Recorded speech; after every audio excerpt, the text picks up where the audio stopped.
let's jump right into it. Jay went to the west side of the bracket. Lakers, Pellies, under. Talk to me.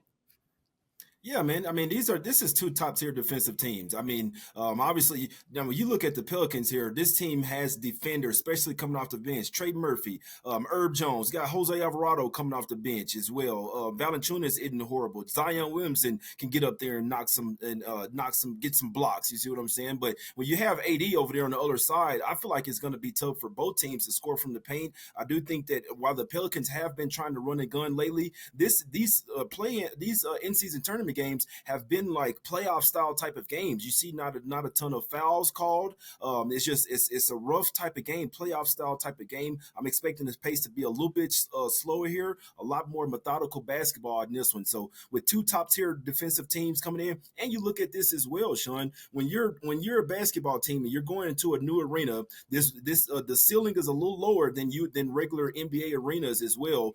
So they've never played. They don't usually play in this arena, so you get a sight change as well. I'm expecting the jumpers not to be falling at least to start in this game. I was thinking about first half under, but I think both of them cash first half under and full game. I don't think this one gets past 220 points in my opinion. Both of these teams, like I say, are top tier defensive offense on the starting five and coming off the bench. I think these guys can lock up, man. I forgot to mention Najee Marshall as well, man. So have you heard not on Herb Jones, man? This team, they both have really good defenders. And Anthony Davis looking like he could be the defensive player of the year so far as well, man. So and they got Jared Vanderbilt back as well. Give me an under in this game, man.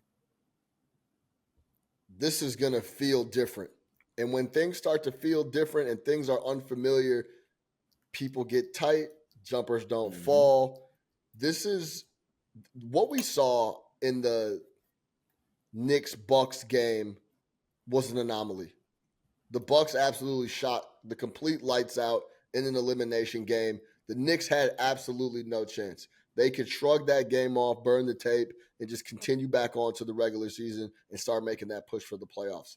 This is going to feel different. The only game on in that slot, it's a semifinal at T-Mobile Arena where a lot of these guys have never played hoops before, if at all. People are going to be tight. And if we're talking about something, we know LeBron and the Lakers, their final goal is to win the title.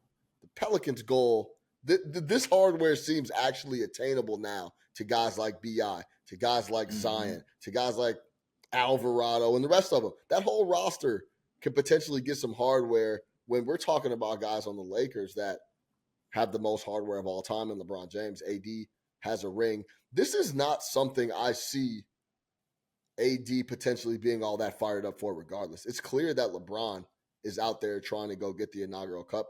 The way he closed the first half last night against the Suns, the guy's in a different type of shape. There's no doubt about that. But also, they hadn't played, I think, since like 3 or 4 days prior to when they played the Suns. LeBron was well rested. Now they got to travel to Vegas on 1 day rest, and they need LeBron to just play 40 minutes for those guys to be able to bang up with the Pelicans. The under is the only play for me here as well. I would try to snatch up a 230. I feel like this number is gonna tick down as we start to get towards the tip.